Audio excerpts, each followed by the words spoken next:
Байфулорын Вазинцев кайдын туру козуке жетmiş мал чарба ушул менен кызмат иш кылам.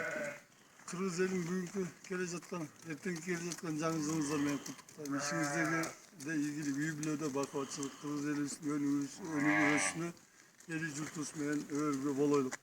Биздин быйыл Кудай буйрса айыл өкмөтүбүздүн башчысы Аманкулов Эмир Кыргыз Республикасынын эң мыкты деген айыл өкмөт деген номинацияны алып, айылыбызда өнүгүп өсүп аткан чоң жетишкендиктер бар экенин далилдеп, быйыл ошо экини Кыргыз Республикасы баалап ушундай наам берди.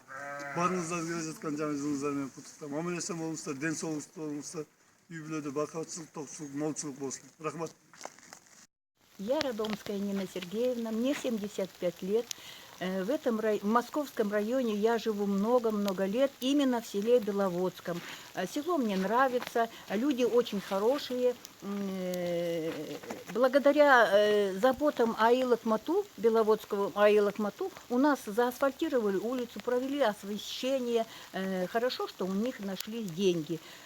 Я искренне от всего сердца поздравляю всех жителей нашей страны, Московского района, особенно села Беловодское, с наступающим Новым годом. Пусть в каждом доме будет мир, благополучие, процветание. Нашей стране жить в мире, дружбе и без всяких проблем.